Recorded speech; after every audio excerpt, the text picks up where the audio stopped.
மிஸ்கின் அவர்களை வன்மையாக கண்டிக்கின்றோம்.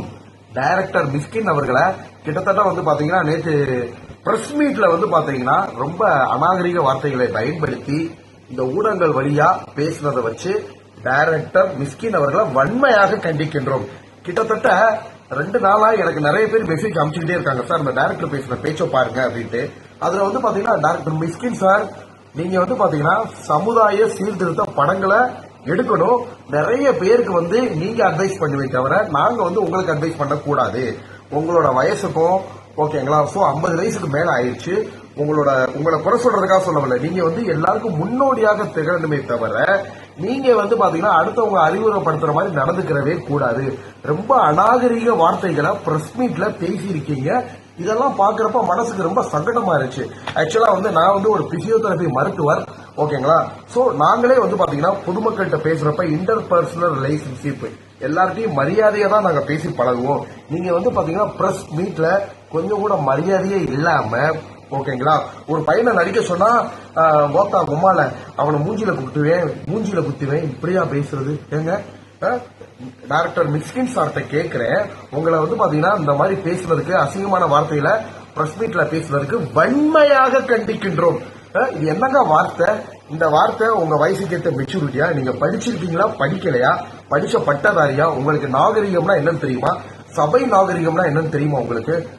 நீங்க பாத்தீங்கன்னா இந்த மாதிரி நிறைய பொதுமக்கள் ஓகேங்களா, இவர் இந்த மாதிரி பிரஸ் மீட்ல, அதாவது இப்ப உள்ள தலைமுறைகளுக்கு நடிக்கவே தெரியல, அவங்க நடிக்கிறதெல்லாம் பார்த்தா அவங்க அம்மான மூஞ்சில குத்தணும் போல இருக்கு அப்படின்னு அவர் பேசியிருக்காரு. இதுக்கு விசில் அடிச்சு சிரிக்கிற ஒரு கூட்டம் இத சோசியல் மீடியால போட்டு அவர் பேசுறது, அதுக்கு கீழே என் போட்டோவை இணைச்சு வச்சு போட்டாங்க ஒரு மீடியால. ஆக்சுவலா டைரக்டர் மிஸ்கின் என்ன பத்தி, உங்க வாட்டர்மெலன் ஸ்டார் நடிப்பறக்க டாக்டர் டி திவாகர் என்ன பத்தி அவர் எதுவுமே தப்பா பேசல. அவர் பொதுவான கருத்தை ஜாலியா அந்த மாதிரி வெளியிட்டு இருக்காரு. பட் இதுவும் தப்பு தான், இதுவும் அநாகரிகம் தான். இதுக்கு கண்டிப்பாக டைரக்டர் மிஸ்கின் பாத்தீங்கன்னா அனைத்து பொதுமக்கள் முன்னாடி மன்னிப்பு கேட்டே ஆகணும். ஓகேங்களா, நான் திருப்பி கேட்கிறேன், டைரக்டர் மிஸ்கின் சார்ட்ட ஒரு கொஸ்டினை கேட்கிறேன். நம்ம குடும்பத்துல இருக்கிற ஒரு பையனையோ அல்லது ஒரு குழந்தையோ வெளியில இருக்கிற ஒரு நபர் ஓத்தா உம்மால மூஞ்சில குத்துவேன் இப்படிலாம் சொன்னா நல்லா இருக்குமா? நம்ம சும்மா தான் விட்டுருவோமா? நான் உங்களை குறை சொல்றதுக்கோ உங்களை எதுக்காகவே பேசல. டைரக்டர் சார், நீங்க ஒரு சினிமா துறையில டைரக்டர் அப்படின்ற ஒரு காரணத்துக்காக நீங்க இஷ்டத்துக்கு சோசியல் மீடியால பேச முடியாது. கண்டிப்பாக watermelon star doctor D Divakar எந்த நடிகருக்கோ பொதுமக்களுக்கோ பாதிப்பு ஏற்பட்டுச்சுன்னா கண்டிப்பா நான் குரல் கொடுப்பேன்.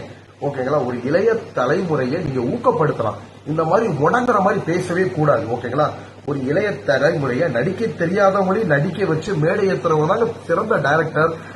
அது என்னங்க நீங்க ஒரு பேச்சு பேசுறீங்க, அவங்களுக்கு நடிக்க தெரியல, இவங்களுக்கு நடிக்க தெரியல, அவங்கள பார்த்தா அவர் மடக்கி மூக்கில குத்துவாரா? இதெல்லாம் ஒரு பேச்சா? நீங்க படிச்சிருக்கீங்களா, படிக்கலையா? நாகரிகம்னா உங்களுக்கு தெரியுமா, தெரியாதா? எவ்வளவு தமிழர்களோட கலாச்சாரம் எப்படிலாம் சீர்கிட்டு போச்சு பாருங்க. நீங்க கெட்ட வார்த்தை அப்படி பயன்படுத்துறீங்கன்னா உண்மையிலேயே உங்களுக்கு உங்க மேல ஒரு நாயம் இருக்கணும். உங்களையோ உங்க குடும்ப நண்பர்களையோ குடும்ப உறுப்பினர்களையோ ஓகேங்களா, ஒருத்தர் தேவையில்லாம அட்டாக் பண்ற அப்படின்ற பட்சத்துல நீங்க கெட்ட வார்த்தை பேசினா கூட பொதுமக்கள் மத்தியில அது மனசு ஆறிடும். ஓகேங்களா, உங்களை பாத்தீங்கன்னா உங்க மேல நாயம் இருந்து உங்களை இன்னொருத்தர் இந்த மாதிரி கேவலமா தரைக்குறமா பேசினாருன்னா அப்ப எல்லாரும் மனிதர்கள் தான். அப்ப நீங்க கெட்ட வார்த்தையில அவங்கள திருப்பி திட்டினீங்களா பரவாயில்ல. ஆனா ஒரு பிரஸ் மீட் அப்படின்ற ஒரு காரணத்துக்காக அந்த பிரஸ் மீட்ல நீங்க உட்காந்து உம்மால இதெல்லாம் இதை திருப்பி சொல்றதுக்கு எனக்கு அசிங்கமா இருக்கு. ஏன் உங்களுக்கு நம்மளோட தமிழ் கலாச்சாரம்லாம் எங்க போச்சு? மிஸ்கின் சார், திருப்பி சொல்ல வரேன், திரைப்பட இயக்குனர் அப்படின்ற ஒரு காரணத்துக்காக நீங்க ஒட்டுமொத்த தமிழக மக்களை விலைக்கு வாங்கிட்டோம் தயவு செஞ்சு நினைக்காதீங்க. எங்க பின்னாடி, ஏன் பின்னாடி ஒட்டுமொத்த தமிழ்நாடே இருக்கு, ஏன் இந்தியாவே இருக்கு. உலகத்துல உள்ள அனைத்து தமிழ் மக்களும் எங்க பின்னாடி நிக்கிறாங்க. இப்பயும் உங்ககிட்ட நான் தாழ்வா வேண்டுதெல்லாம் கேட்டுக்கிறேன், எந்த ஒரு நடிகரையோ நடிகைகளையோ சமுதாய ஊடகங்கள் முன்னாடியோ இந்த மாதிரி கெட்ட வார்த்தை பேசுறது, யாரையும் தரக்குறைவா பேசுறது தயவு செஞ்சு பண்ணாதீங்க. ஓகேங்களா, நான் காலேஜ் படிக்கிறப்ப நான் உங்களை பத்தி கூகுள்ல சர்ச் பண்ணேன். அப்ப பாத்தீங்கன்னா சித்திரம் பேசுதடி படம் 2006. அப்ப நான் காலேஜ்ல செகண்ட் இயர் படிச்சுட்டு இருக்கேன். பிசியோதெரபி 2ஆம் ஆண்டு படிச்சுட்டு இருக்கேன். நான் ஒரு பிசியோதெரபி மருத்துவர். உங்க படத்தெல்லாம் பார்த்து ரசிச்சு உண்டு. ஆனா நீங்க இன்னைக்கு பேசின செய்கைகள் ரொம்ப ஒரு மன சங்கடத்தையும் அருவருப்பையும் ஏற்படுத்தியிருக்கு. நீங்க உடனடியாக தமிழக மக்கள் முன்னாடி ஊடகங்கள் முன்னாடி மன்னிப்பு கேட்டாகணும். இது பாத்தீங்கன்னா திருப்பி சொல்றேன், வன்மையாக கண்டிக்கத்தக்கது. தமிழக கலாச்சாரம் ஆல்ரெடி சினிமாக்காரவங்கனாலே ஒரு தப்பான அபிப்பிராயம் பொதுமக்கள் மத்தியில வந்துருச்சு. ஒரு சினிமாக்காரன்னா யாரும் பொண்ணு கொடுக்க மாட்டாங்க, பேங்க்ல லோன் கொடுக்க மாட்டாங்க. ஓகேங்களா? சினிமா துறை மேல அவ்வளவு ஒரு கெட்ட பேர் இருக்கு.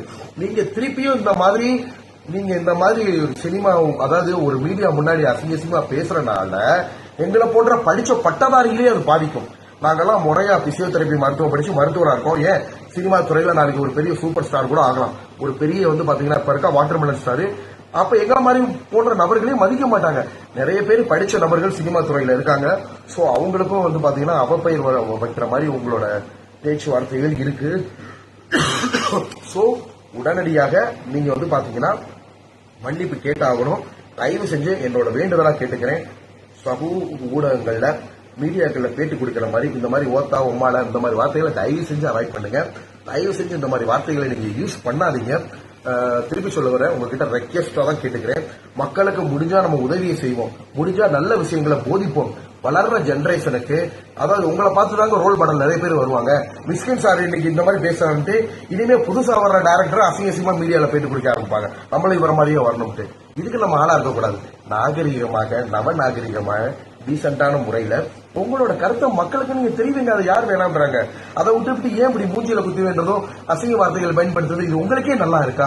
நாளைக்கு என்ன சொல்ல வருது, நம்ம குடும்ப உறுப்பினர் ஒருத்தர் வாழ்க்கையில முன்னி வராரு, தத்தி வர்றாரு. ஓகேங்களா? தத்தி வந்து கூட வாழ்க்கையில பெரிய ஆள் ஆயிருக்காங்க. சிலர் இயற்கையாவே நடிப்பு திறமை அப்படின்னு ஒண்ணு இருக்கும். சோ அடுத்தவங்களோட கலை நயத்தை குறை சொல்றதுமே தப்புதான். நல்ல டைரக்டர் அவன்கிட்ட இருக்கிற திறமையை வச்சு அந்த நடிப்பை வாங்கி நடிக்க வைக்கிறது நல்ல டைரக்டர். அடுத்தவங்களை குறை சொல்றது, மூக்கல குத்துவேன்றது ஒரு நல்ல ஒரு டைரக்டருக்கு அழகு கிடையாது. சோ நீங்க கண்டிப்பாக இதுக்காக நீங்க வருத்தம் தெரிவிக்கணும், மன்னிப்பு கேட்கணும் பொதுமக்கள் கிட்ட. திரும்பி சொல்ல வரேன், டைரக்டர் மிஸ்கின் தனிப்பட்ட முறையில வாட்டர்மெலன் ஸ்டார் என்ன தாக்கி பேசவே கிடையாது. ஒரு பொது கருத்தை சொன்னாரு. பொது கருத்திலுமே சில அசிங்கமான வார்த்தைகள் இருந்துச்சு. ஒரு பிரஸ் மீட்ல இந்த மாதிரி பேசுறது அநாகரிகம். நான் எல்லா பொதுமக்களுக்காக குரல் கொடுக்கிறேன். நன்றி, வணக்கம். கண்டிப்பா பாத்தீங்கன்னா மிஸ்கின் சார் அவரோட தவறை உணர்ந்து இனிமே வர பிரஸ் மீட்டுகள்ல இந்த மாதிரி அநாகரிக வார்த்தைகளை செய்ய மாட்டாரு அப்படின்னு நினைக்கிறேன். இதுல நிறைய பிரஸ் மீடியாவுமே பாத்தீங்கன்னா அநாகரிகமா பேசுறவங்க தயவு செஞ்சு என்கரேஜ் பண்ணாதீங்க. அநாகரிகமா பேசுறவங்க தான் அந்த ஸ்பீட் சவுண்ட் போட்டு கொண்டு வாங்க. நன்றி, வணக்கம்.